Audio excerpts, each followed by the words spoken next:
1975 infectés, plus de 1000 morts en 9 mois, l'Afrique de l'Ouest connaît depuis décembre 2013 la plus grave épidémie d'Ebola depuis l'apparition du virus. Alors, qu'est-ce qu'Ebola ?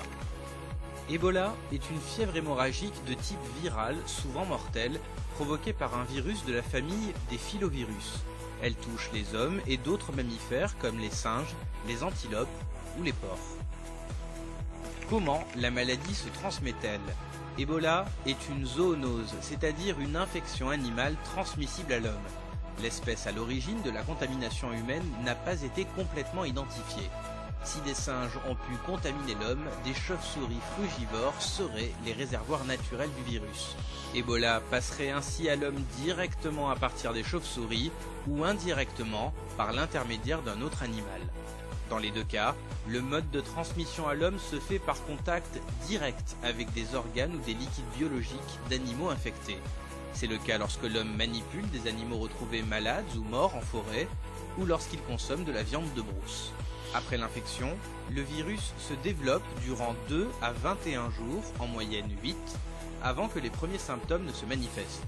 Pendant cette période, la personne infectée n'est pas contagieuse. C'est une fois que les symptômes sont apparus que peut se faire la transmission interhumaine du virus. Il reste très improbable, selon l'OMS, que le virus puisse se transmettre par voie aérienne, comme une simple grippe. Quels sont les symptômes ? Une fois passée la période d'incubation, la maladie se manifeste avec des fortes fièvres, une faiblesse intense, des douleurs articulaires et musculaires, des maux de tête et une irritation de la gorge. Comment soigner la maladie ? À ce jour, il n'existe pas de traitement spécifique contre le virus Ebola ni de vaccin homologué. Tout est au stade d'essai ou en cours d'évaluation. Mais il y a un espoir, le ZMapp, un traitement expérimental testé actuellement sur plusieurs patients.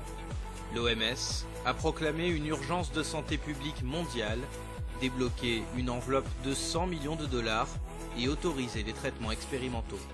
Il faut en effet faire vite, la fenêtre de test de l'efficacité d'un traitement est la même que celle de la durée de l'épidémie. Une fois celle-ci finie, le développement d'un traitement sera considérablement ralenti.